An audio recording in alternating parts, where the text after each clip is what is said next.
कल हमने चर्चा की थी कि डिसिप्लिन क्या होता है। सबसे पहले तो हम इस बात को जान लें कि डिसिप्लिन क्या होता है और इसका महत्व क्या है, आवश्यकता क्या है। कल हमने शुरू किया था कि डिसिप्लिन जो है वो सफलता की पहली सीढ़ी है और पहली सीढ़ी पर हम पैर रख के ही धीरे धीरे करके मंजिल तक पहुंच सकते हैं। जिस प्रकार जीने में सीढ़ियां होती हैं, पहली सीढ़ी पर कदम रखेंगे, उसके बाद दूसरी पर रखेंगे, तीसरी पर रखेंगे और धीरे धीरे करके हम आखिरी या अंतिम पैड़ी तक पहुंच जाते हैं, अर्थात मंजिल तक पहुंच जाते हैं। तो ठीक उसी प्रकार से अनुशासन या डिसिप्लिन है कि सफलता के रास्ते में पहली सीढ़ी है अनुशासन, और हमें उस सफलता की मंजिल तक पहुंचाने के लिए आवश्यकता है अनुशासन की। और अनुशासन को हम एक एक सीढ़ी करके या एक एक स्टेप आगे बढ़ेंगे या एक एक स्टेप ऊपर चढ़ेंगे तो ही हमें अपनी मंजिल प्राप्त होगी। अगर हम अनुशासन नहीं अपनाएंगे तो अनुशासन विहीन व्यक्ति जो होता है वो आलसी होता है, उसके अंदर डर होता है, भय होता है, और भय जो है वो विनाश का कारण होता है। तो अनुशासन की परिभाषा मैं आपको बताऊं तो आप कह सकते हैं कि निश्चित रूप से या निर्धारित ढंग से या नियत समय पर कार्य करने की व्यवस्था अनुशासन कहलाती है। कि कोई निश्चित रूप से कोई भी काम करें, उसका कोई तरीका हो, कोई सिस्टम हो, कोई नियमावली हो, उस निश्चित ढंग से और निर्धारित ढंग से, एक सिस्टमेटिक ढंग से और नियत समय पर, यानी कि उसका एक लिमिटेशन होनी चाहिए, उस नियत समय पर उस काम को पूरा करने की व्यवस्था अनुशासन कहलाती है, डिसिप्लिन कहलाती है। और अनुशासन विहीन भीड़ जो है वो एक झुंड का काम करती है, एक भीड़ का काम करती है, अर्थात वो एक, कहते हैं ना, जैसे हम गवारों का झुंड है, अर्थात अनुशासनहीन व्यक्ति गवार व्यक्ति कहलाता है, अर्थात वो कोई सफलता प्राप्त नहीं कर पाता और उसके रास्ते में अनेक रुकावटें, अनेक बाधाएं उत्पन्न होती हैं। अर्थात अनुशासन जो है व्यक्ति को तमन्ने बनाता है, व्यक्ति को अग्रसर बनाता है, चुस्त बनाता है, दुरुस्त बनाता है और उसके कर्तव्यों का बोध कराते हुए उसको सफलता दिलाता है। तो अनुशासन व्यक्ति या समूह चुस्त, दुरुस्त एवं किसी कार्य को या किसी उद्देश्य एवं कर्तव्यों के प्रति सजग बनाता है कि उसके जो कर्तव्य होते हैं, उसकी जो ड्यूटी होती हैं, उसके जो कार्य होते हैं, उन कार्यों एवं उद्देश्यों के प्रति उनको सजग बनाता है अनुशासन। उन कार्यों के प्रति उनको तैयार करता है, क्योंकि अनुशासन एक वो साधन है जिसके द्वारा हम अपनी इच्छा अनुसार उस व्यक्ति को तैयार कर सकते हैं, अर्थात अपनी इच्छा अनुसार उस व्यक्ति को वो चीज मानने के लिए तैयार कर सकते हैं, अर्थात उसको वो चीज मनवा सकते हैं और वो उस चीज को मानने के लिए तैयार हो जाता है।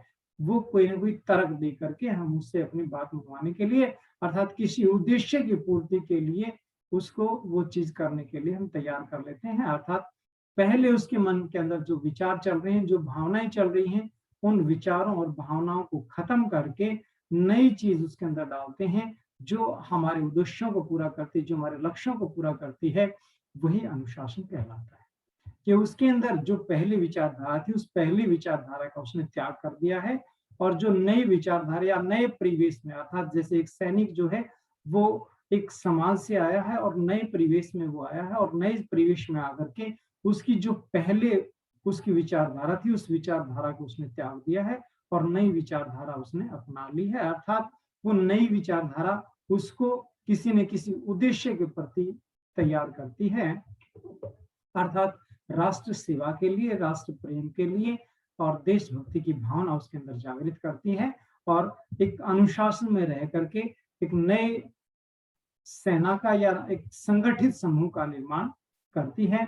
और अनुशासन किसी व्यक्ति या समूह के आलस्य को, उसके प्रमाद को या कार्य के प्रति जो उदासीनता है उसका त्याग करती है और उसके अंदर तमन्ने या तल्लीन एवं कार्य के प्रति निष्ठा एवं चेतना पैदा करती है। उस कार्य को करने के प्रति उसको जागरूक बनाती है, उसके अंदर चेतना पैदा करती है, उसके प्रति उसको निष्ठा पैदा करती है।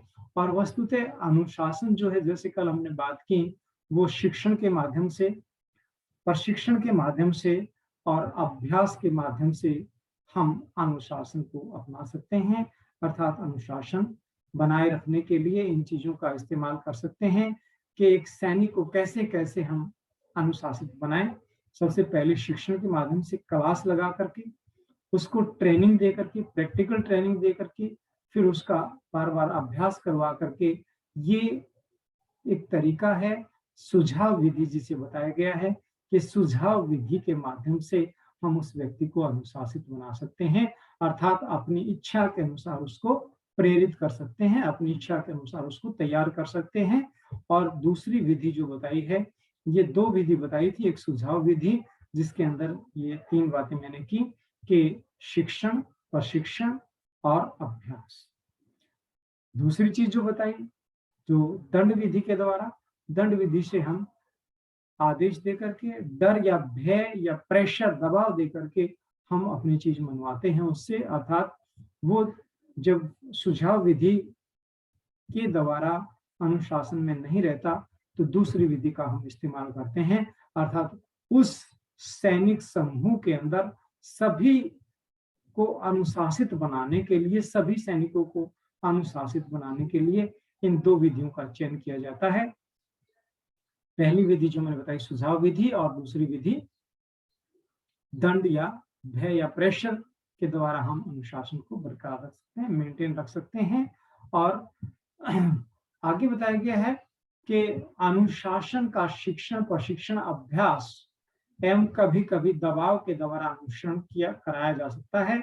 और स्वयं को अपने कर्तव्यों के प्रति बोध दिलाने के लिए अपने चरित्र का अनुशासन मानना होता है, जहां तक तथा दूसरों को उनके दायित्वों की ओर इंगित करने के लिए आवश्यक माध्यमों का सहारा लिया जाता है। तो ये दो विधि बताई गई हैं। और उसके बाद बताया गया है कि हम अपने कैरेक्टर को बना करके उसके बाद जो है उसकी ओर इशारा करके लोगों को हम तैयार कर सकते हैं।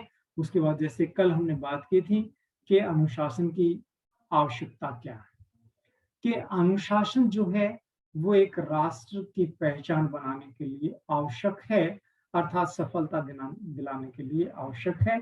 और अनुशासन विहीन समूह जो है वो एक बकरियों के झुंड की तरह है, अर्थात भेड़ों के झुंड की तरह है।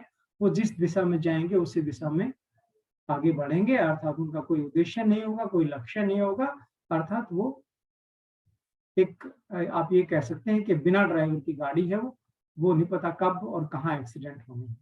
तो इस प्रकार से हम कह सकते हैं कि अनुशासन की आवश्यकता क्या है, कि अनुशासन व्यक्ति को ऊंचा उठाए, कि सबसे पहले अनुशासन जो है व्यक्ति का विकास करता है, व्यक्ति को अनुशासित बनाता है, व्यक्ति के अंदर शुद्धता पैदा करता है, व्यक्ति को पारंगत बनाता है। दूसरा, उसके बाद अनुशासित व्यक्ति जो है वो समाज का आदर्श होता है, कि समाज का आदर्श होता है, समाज के अंदर भी सुधार करता है अनुशासित व्यक्ति। और अनुशासित राष्ट्र जो है या अनुशासित समाज जो है वो एक राष्ट्र का निर्माण करता है। राष्ट्र की पहचान भी अनुशासन से होती है। अगर उस राष्ट्र में जो रहने वाला समाज है या उस राष्ट्र में रहने वाले नागरिक हैं, उस राष्ट्र में रहने वाले जो व्यक्ति हैं वो अनुशासित होंगे, तो उस राष्ट्र का नाम जो है, उसकी पहचान होगी अंतर्राष्ट्रीय स्तर पर। और उसके बाद जो है अनुशासित राष्ट्र जो है वो विश्व का पथ प्रदर्शक बनता है, अर्थात उससे उसकी पहचान बनती है और उसी से उसका रास्ता निकलता है, और वो रास्ता उसको अग्रसर की ओर या उन्नति की ओर अग्रसर करता है, विकास की ओर अग्रसर करता है। और मानव की मूल प्रवृत्तियां समाज के संस्कारों, नियमों से भिन्न होती हैं। ये जरूर है कि जो मानव की प्रवृत्ति है वो जो समाज के संस्कार हैं उन संस्कारों से भिन्न होती है, क्योंकि उन संस्कारों को हमने त्यागना होता है और या अपने आप को उन संस्कारों के अनुकूल बनाना होता है, तभी तो हम अनुशासित कहलाएंगे। भाई जो जैसे संस्कार हैं, जैसे समाज के संस्कार हैं, हमारी मूल प्रवृत्ति अलग है, लेकिन हमने अपनी मूल प्रवृत्ति को छोड़ करके हमें सामाजिक संस्कारों के अनुरूप अपने आप को बदलना है, अपने आप के अंदर परिवर्तन करना है, तभी जो है उस समाज का विकास हो। अर्थात जो हमारी मूल प्रवृत्ति है उसका हमें त्याग करना होगा, अर्थात समाज के नियमों के अनुरूप स्वयं को ढालना आवश्यक बन जाता है। और इसी संदर्भ में कुछ मनोवैज्ञानिक हैं, जैसे कल हमने बात की थी, रीवर महोदय ने अपने विचार दिए हैं कि मनुष्य बचपन से ही व्यक्तिगत प्रवृत्तियों एवं रीति रिवाजों और आदर्शों के मध्य जूझता रहता है और अंत में समाज के डर से उन्हीं आदर्शों के अनुरूप अपने आप को ढाल लेता है। देखिए, समाज का हमारे अंदर कहीं ना कहीं डर होता है, भय होता है, और उस भय की वजह से हम अपने आप को उनके अनुरूप ढाल लेते हैं, अर्थात अपने आप को बदल लेते हैं और दंड, भय, अपमान आदि के डर से सामाजिक व्यवस्था से पराजित होकर के उनसे हम समझौता कर लेते हैं और इस प्रकार व्यक्ति या समूह के लिए निर्धारित उद्देश्य एवं कर्तव्यों के पालन हेतु निर्देशित किए गए उपक्रम अनुशासन की श्रेणी में आते हैं। उसके बाद हम बात करेंगे कि हम कह सकते हैं कि व्यक्ति समाज के अनुरूप अपने आप को सर्जित कर लेता है, अपने आप को बदल लेता है। जैसे समाज के अंदर रीति रिवाज होते हैं, जैसे समाज की परंपराएं होती हैं, जैसे समाज के नियम होते हैं, उसके अनुसार अपने आप को सर्जित कर लेते हैं, बदल लेते हैं। तो यदि यहीं तक अनुशासन का कार्य समाप्त नहीं हो जाता, वरन संबंधित व्यक्ति या समाज को संगठित, नियंत्रित एवं प्रशिक्षित करके यह ध्यान कराया जाता है कि वह साधारण व्यक्ति, समूह अथवा संगठित इकाई मात्र ही नहीं है, वरन कुछ उसके उत्तरदायित्व भी निर्धारित किए गए हैं जिनका पालन करना हमारा नैतिक फर्ज होता है, हमारी जो मॉरल ड्यूटी होती है कि एक एक व्यक्ति जो है वो उन नियमों का, उन संस्कारों का पालन करे, उन रीति रिवाजों का पालन करे, एक सुसंगठित समाज हमारा बने। और सुसंगठित समाज या सुसंगठित इकाई जो है वो राष्ट्र निर्माण के लिए सहायक सिद्ध होगी, और एक समाज को संगठित बनाएगी, और संगठित समाज जो है राष्ट्र का निर्माण करेगा, और राष्ट्र से जो है वो अंतर्राष्ट्रीय स्तर पर हमारी पहचान होगी, अर्थात वो हमारा पथ प्रदर्शक होगा, हमें आगे बढ़ाने में सहायक सिद्ध होगा।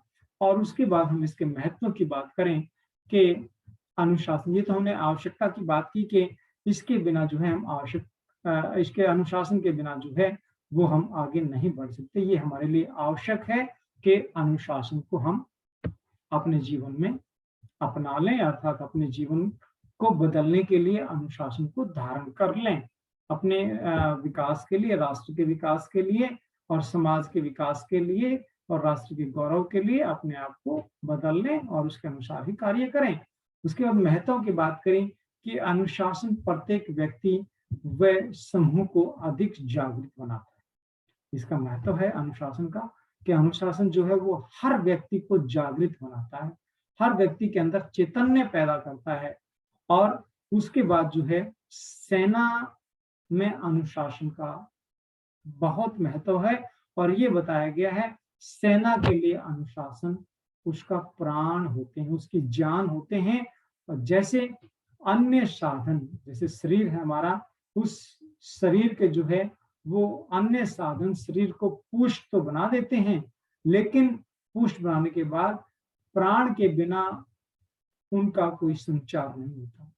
अगर मानव शरीर में प्राण नहीं है, वैसे तो वो पुष्ट होगा शरीर, लेकिन प्राण नहीं है, तो बिना प्राणों के जो है उनका संचार नहीं हो सकता, वो आगे नहीं बढ़ सकते, उनका कम्युनिकेशन नहीं हो सकता। उसी प्रकार जो है सेना को अन्य साधन पुष्ट तो बना सकते हैं, लेकिन अनुशासन के बिना जो है वो इच्छित दिशा में कार्य नहीं कर सकती, या अनुशासन के बिना सेना आगे नहीं बढ़ सकती। इसलिए सेना में अनुशासन को प्राणों की संज्ञा दी गई है कि सेना में अनुशासन एक प्राण का काम करते हैं, अर्थात उसमें एक जैसे एक व्यक्ति में प्राण की जो भूमिका होती है, उसी प्रकार से अनुशासन की भूमिका सेना में बहुत जरूरी है। अर्थात इसका महत्व इतना ही है जितना मानव शरीर में प्राणों का है। और उसके बाद बताया गया है कि आदिकाल से जो है वो अनुशासन की महत्वता समझ में आ गई थी, कि प्राचीन काल से ही ये अनुशासन का क्या महत्व ये समझ में आ गया था। और ये कोई नई प्रणाली नहीं है, और विश्व की जो श्रेष्ठ सेनाएं रही हैं, उन सेनाओं के जो अनुशासक रहे हैं, वो उन्होंने भी अनुशासन को ध्यान में रखा है और अनुशासन से ही वो आगे बढ़े हैं। जैसे आपने नाम सुना होगा सिकंदर का नाम। सिकंदर जो है वो इतना अनुशासित था, और उसके पास मात्र 35 से 40 हजार सैनिक थे, और 35 से 40 हजार सैनिकों के साथ वो यूनान से चलता है, और यूनान से चलते चलते वो इंडिया तक पहुंच जाता है, अर्थात वो विश्व विजेता बनता है। क्यों? क्योंकि उसके पास जो 35 से 40 हजार जो सेना थी, वो सारी की सारी सेना अनुशासित थी, सारी की सारी सेना डिसिप्लिन में थी, और उसी डिसिप्लिन की वजह से वो विश्व विजेता बना। उसने सफलता प्राप्त की, उसने जितनी लड़ाइयां लड़ी, लगभग लड़ाइयों में उसने सफलता प्राप्त की। उसका यही कारण था कि सारे के सारे सैनिक अनुशासित होते हैं, और अनुशासित व्यक्ति जो है वो लगातार आगे बढ़ता है, अर्थात उसको पीछे मुड़ करके देखने की जरूरत नहीं होती। और यही नहीं बल्कि आप दूसरे भी जो भी अनुशासक रहे हैं, उनके अधीन जो भी सेनाएं रही हैं, वो श्रेष्ठ सेनाएं थी, क्योंकि श्रेष्ठ सेना वही होती है जिसके अंदर अनुशासन कूट कूट करके भरा होता है। और सेना जो है अनेक व्यक्तियों का सुसंगठित समूह होता है, और इसमें अनेक व्यक्ति विभिन्नताओं वाले भी होते हैं, लेकिन विभिन्नता वाले व्यक्ति होते हैं, उन्हें प्रशिक्षण और अभ्यास के द्वारा हम अनुशासन उनके अंदर पैदा करते हैं, अर्थात अनुशासित उनको बनाते हैं और एक इकाई गठित करते हैं, और निश्चित उद्देश्य की प्राप्ति के लिए उनका उपयोग करते हैं।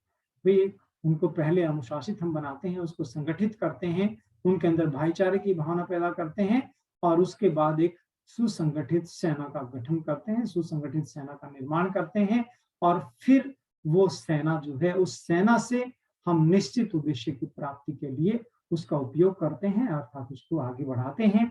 और उसके व्यक्तियों के अव्यक्तिगत स्वभावों एवं इच्छाओं के विपरीत कार्य लेना मात्र अनुशासन के द्वारा ही संभव हो सकता है, कि जो व्यक्ति की इच्छाएं हैं, उन इच्छाओं के विपरीत कार्य लेना भी अनुशासन के द्वारा ही संभव हो सकता है।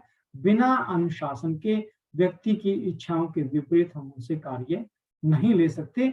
उनकी इच्छाओं के विपरीत कार्य हम तभी ले सकते हैं जब वो अनुशासन में रहें, अर्थात अपने जो कमांडर हैं, जो अपने सेनापति हैं, उस सेनापति के आदेशों की पालना वो करेंगे, तभी तो अनुशासन कहलाएगा। तो उससे जो है हम उसकी इच्छाओं के खिलाफ भी जो है उससे काम करवा सकते हैं, और अपने जो उद्देश्य है उस उद्देश्य के प्रति उसका उपयोग कर सकते हैं, अर्थात उसकी प्राप्ति के लिए, उद्देश्य की प्राप्ति के लिए उस सैनिक से हम कार्य करवा सकते हैं। और सेना की दक्षता में अनुशासन वृद्धि करता है, और अन्य साधनों के साथ साथ पूर्ण अनुशासन के सम्मिलित होने पर ही ये चीजें हो सकती हैं। और अनुशासन विहीनता जो है वो आलस्य को आमंत्रित करती है, और आलस्य से भय उत्पन्न होता है, और भय से पराजय मिलती है, और पराजय मृत्यु का कारण होता है। ये अनुशासन विहीनता के बारे में बताया कि अनुशासन विहीनता जो है वो मनुष्य के अंदर जो है वो आलस्य पैदा करती है, और आलस्य से भय जागृत होगा, भय पैदा होगा, और भय जो है वो पराजय का कारण होती है, और पराजय मृत्यु का कारण होता है। और इसी संदर्भ में बताया गया है कि कठोर अनुशासन से निष्ठा जागृत होती है, कठोर अनुशासन से निष्ठा जागृत होती है, और निष्ठा कर्तव्यों का बोध कराती है, और कर्तव्य मनोबल बढ़ाते हैं और मनोबल विजय का द्योतक होता है। मनोबल से विजय प्राप्त होती है। तो इससे आप अंदाजा लगा सकते हैं कि अनुशासन विहीनता हमें मृत्यु की ओर ले जाती है और अनुशासन हमें विजय की ओर ले जाता है, जीत की ओर ले जाता है, सफलता की ओर ले जाता है। तो आप अंदाजा लगा सकते हैं, इससे कह सकते हैं, आप निष्कर्ष पर पहुंच जाते हैं कि अनुशासन जो है वो व्यक्ति को विजय दिलाता है, अर्थात अनुशासन से हम विजय प्राप्त कर सकते हैं। अर्थात अनुशासन वो सीढ़ी है जिस पे एक एक करके हम ऊपर चढ़ेंगे और आखिर तक हमें वो सफलता की ओर अर्थात अपनी मंजिल की ओर ले जाएगा। उसके बाद बताया गया है कि अनुशासन दो प्रकार का होता है, एक व्यक्तिगत अनुशासन, दूसरा सामूहिक अनुशासन। व्यक्तिगत अनुशासन से हमारा अभिप्राय है कि हम इतने सक्षम होने चाहिए, हम इतने कुशल होने चाहिए, इतने निपुण होने चाहिए, इतने वीर और बहादुर और साहसी और निडर होने चाहिए कि अकेले में भी अनुशासित रहें, अर्थात अकेले भी रह करके हम उन चीजों को, अर्थात मुसीबतों में रह करके उनका सामना कर करके सफलता की राह तलाश करें। क्योंकि ये जरूरी नहीं है कि हम सेना में सामूहिक रूप से कार्य करेंगे, क्योंकि हम कई बार समूह में जाते हैं, सामूहिक कार्य करने के लिए जाते हैं और कोई परिस्थिति ऐसी हो जाती है उसमें हम उस समूह से बिछुड़ जाते हैं। तो बिछुड़ने के बाद हमारा व्यक्तिगत जो अनुशासन है, जो व्यक्तिगत इंडिविजुअल डिसिप्लिन है, वो हमारा काम करेगा। अगर हम व्यक्तिगत रूप से स्ट्रांग हैं, हम मानसिक रूप से तैयार हैं, हमें कर्तव्य निष्ठा का बोध है, तो हमारा मनोबल बना रहेगा और हम हर मुसीबत का सामना करेंगे। और अगर हमारा मनोबल बना रहेगा तो लगातार हम सही दिशा में कार्य करेंगे, सही डिसीजन लेंगे और सही डिसीजन लेकर के उस मुसीबत से हम पार आ सकते हैं, अर्थात सफलता प्राप्त कर सकते हैं, विजय प्राप्त कर सकते हैं। अगर हम व्यक्तिगत डिसीजन लेने में सक्षम नहीं हैं, हम अपने आप में ही इतने संपूर्ण या पारंगत नहीं हैं, तो अकेले होने के बाद हम डिसीजन नहीं ले पाएंगे। अर्थात मेरा कहने का अभिप्राय ये है कि हमने अपनी सेना में इंडिविजुअल रूप से भी हर सैनिक को सक्षम बनाना चाहिए, हर सैनिक को इंडिविजुअल कमांडर बनाना चाहिए।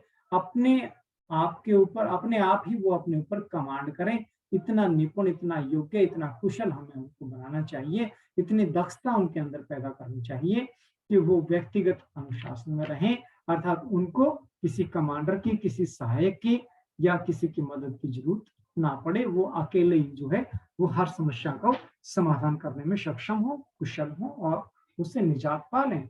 उसके बाद दूसरे परिस्थिति में हम आते हैं कि ये तो हमने इंडिविजुअल की बात की, सामूहिक अनुशासन के बारे में अगर बात करें हम, देखिए सामूहिक अनुशासन जो है उससे हमारा तात्पर्य समूह में जितने सैनिक हों सभी एक आवाज के साथ एकजुट होकर के आदेशों की पालना करें। एक कमांडर होता है और हमारी इतनी बड़ी भीड़ होती है, इतनी बड़ी सेना होती है, वो उस एक कमांडर के आदेशों की पालना करें। और युद्ध के समय में देखिए परिस्थितियां बदलती हैं, परिस्थितियां समय समय पर चेंज होती हैं और जब अधिक संख्या में किसी समूह को एक ही दिशा में कार्य करवाना पड़ता है तो एक बड़े समूह को गतिशील बनाए रखना बहुत जरूरी है, अर्थात उसके अंदर अनुशासन की आवश्यकता पड़ती है। देखिए बहुत बड़ी भीड़ है और वो अनुशासन विहीन है तो वो फिर एक भीड़ बकरियों के झुंड की तरह होगी अगर वो अनुशासित नहीं। अगर वो भीड़ अनुशासन में है तो वो लगातार आगे बढ़ती रहेगी, उसको किसी प्रकार की कोई असुविधा नहीं होगी।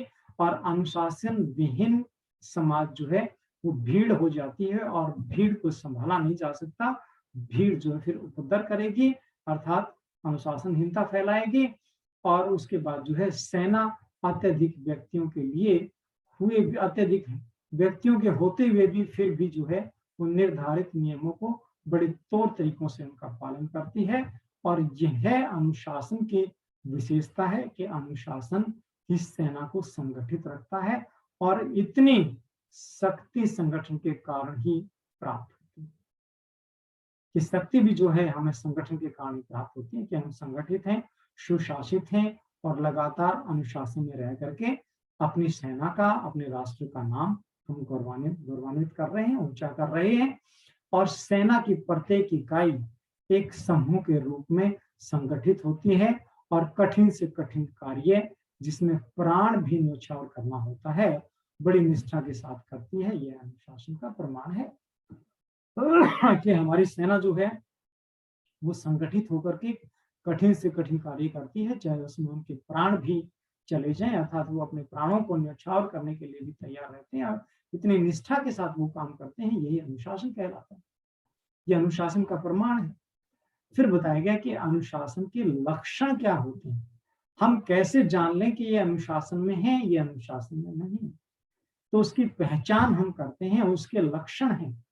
तो कहते हैं ना कि पूत के पांव पलने में दिखाई दे जाते हैं कि ये आगे चल के क्या करने वाला है, क्या बनने वाला है। तो इसमें बताया गया है कि दो लक्षण बताए गए हैं कि एक अनुशासनशीलता के लक्षण, एक अनुशासन विहीनता के लक्षण। कि अनुशासन में कौन है और उसके अंदर क्या क्या लक्षण होने चाहिए, कैसे हम उनकी पहचान करेंगे, और अनुशासन विहीनता के लक्षण क्या है, कैसे हम उनकी पहचान करेंगे। देखिए, अच्छाई और बुराई के आधार पर ये चीजें हम जान सकते हैं, या अच्छाई और बुराई से हम उनके लक्षणों का पता लगा सकते हैं।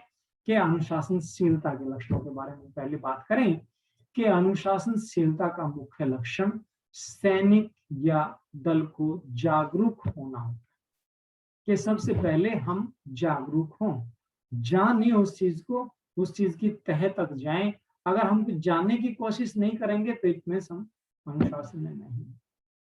अर्थात हम कह सकते हैं कि अनुशासनशीलता का मुख्य लक्षण यही है कि सैनिक या जो सैनिक दल है उसका जागरूक होना बहुत जरूरी है। अगर वो जानने की कोशिश करेगा, उसकी भावना जानने की है, अर्थात वो जागरूक होना चाहता है, उसके अंदर जिज्ञासा है, तो वो जानने की कोशिश करेगा। फिर में आप उसको मान लीजिएगा कि अनुशासनशील है। अनुशासनशीलता इसके अंदर है, ये अनुशासन में रह करके काम करेगा, ये उसके अंदर क्वालिटी है, उसका गुण है।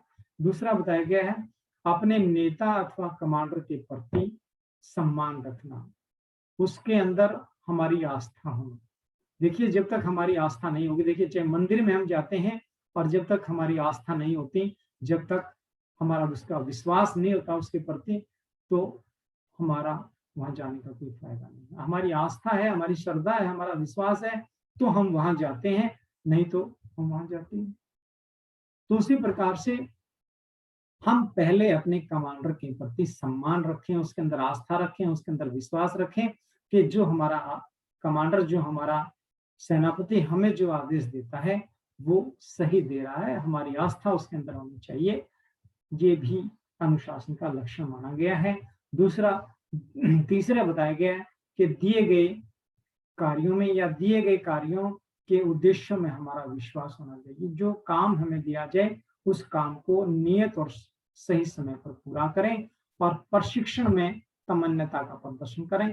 कि जो प्रशिक्षण दिया जाता है, जो ट्रेनिंग दी जाती है, उसमें हम निपुणता के साथ काम करें, अर्थात पूरे लीन होकर तमन्यता के साथ प्रदर्शन करें, और अपने नेता व समूह के सभी सदस्यों के प्रति सद्भाव या सद्व्यवहार करें, अच्छा व्यवहार करें। चाहे वो हमारे सेना में जितने भी सैनिक हैं या हमारे ग्रुप में जितने भी वो ट्रेनिंग करने वाले हैं, प्रशिक्षण लेने वाले हैं, सभी सदस्यों के साथ सद्व्यवहार करें, अच्छा आचरण करें, अच्छा व्यवहार करें, अपने दल की भावना का सम्मान करें। जो अपना दल है, जो अपना ग्रुप है, उसकी जो भावना है, उसकी जो श्रद्धा है, उसकी कदर करें, उसका सम्मान करें, देशभक्ति के नियमों का अनुसरण करें, और सैनिक कार्यों में दक्ष हों, कि जो सेना के कार्य होते हैं उनके अंदर पारंगत हो, परफेक्ट हो, और धार्मिक आस्था बनाए रखें।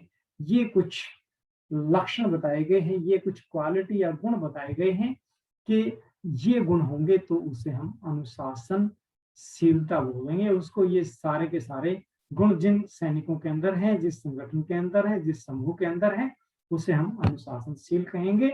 और अनुशासन विहीन किसे कहेंगे? जिसके अंदर ये गुण नहीं होंगे। ये तो होंगे या नहीं होंगे, वो उसके अवगुण कहलाएंगे। जैसे अनुशासनहीनता के लक्षण।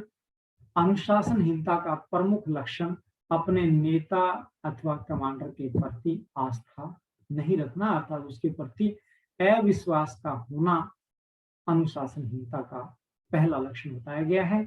कि अगर हमारे अंदर जो हमारा सेनापति है, जो हमारा कमांडर है, उसके प्रति हमारी आस्था नहीं है, तो हम आगे नहीं बढ़ सकते। देखिए, आगे बढ़ने के लिए भाई मैं आपको पढ़ा रहा हूँ, मैं आपको समझा रहा हूँ, आपकी मेरे अंदर आस्था नहीं है तो आप कुछ भी नहीं सीख पाएंगे। मैं चाहे जो कुछ बोलता रहूं, आप कोई कुछ ग्रहण नहीं कर सकते, क्योंकि आपकी मेरे अंदर आस्था ही नहीं है। आप मेरे से कुछ सीखना ही नहीं चाहते। आप अपने आप को ज्यादा बड़ा समझते हैं, ज्यादा ज्ञानी समझते हैं, तो आप मेरे से कुछ ग्रहण नहीं कर पाएंगे। ग्रहण आप तभी कर सकते हैं जब आपकी जिज्ञासा है, जब आप जानना चाहते हैं, जब आप सीखना चाहते हैं, तभी आप ग्रहण कर सकते हैं। जैसे आपको भूख होती है, जैसे आपको प्यास होती है, तो प्यास होती है, आप कुएं के पास जाते हैं, नल के पास जाते हैं, टैप के पास जाते हैं, मटके के पास जाते हैं, क्योंकि आपकी इच्छा है, आप आपकी लालसा है कि आपको प्यास लगी और प्यास मिटाना आपके लिए जरूरी है। तो उसी प्रकार से आपकी जिज्ञासा का होना आपके लिए जरूरी है। आपका जानने की भूख आपकी होनी जरूरी है। अगर जानने की भूख या जिज्ञासा आपके अंदर है तो आप सीख पाएंगे, आप कुछ ले पाएंगे। अगर नहीं है तो आप कुछ नहीं ले सकते। तो इसी प्रकार से जो अनुशासनहीनता है, उसका प्रमुख लक्षण यही है कि जो हमारा नेता या कमांडर है, उसके प्रति अगर अविश्वास है तो आप अनुशासनहीनता फैला रहे हैं, अर्थात अनुशासनहीन है। और उसके बाद दलगत भावना की कमी। जो आपका समूह है उसके अंदर आपकी श्रद्धा नहीं है, अर्थात आप उसके प्रति सम्मान नहीं रख रहे हैं, अर्थात आप जो है समूह में रहना पसंद नहीं करते, आप इंडिविजुअल रहना चाहते हैं। और इंडिविजुअल जो है, कहते हैं ना, एक अकेला कुछ नहीं कर पाएगा, साथ ही हाथ बटाना मिलकर बोझ उठाना। कि अगर आप मिलकर बोझ उठाएंगे तो आप आगे बढ़ेंगे। सेना में अकेला आदमी कुछ नहीं कर सकता। वो अलग बात है, जब परिस्थिति ऐसी हो जाती है तो उससे हमें निकलना होता है, वो हमारी मजबूरी होती है।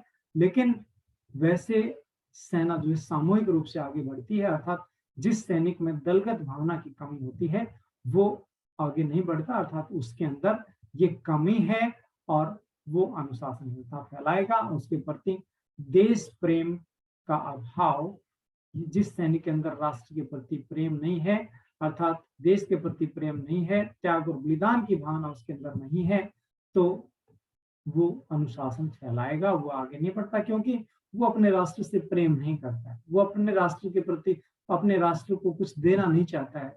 वो अपने आप ही अपना दुश्मन है, वो राष्ट्र को क्या देगा। तो इस प्रकार से हम कह सकते हैं कि राष्ट्र के प्रति जिसके अंदर प्रेम की भावना नहीं होगी, वो सैनिक जो है अनुशासनहीनता फैलाएगा।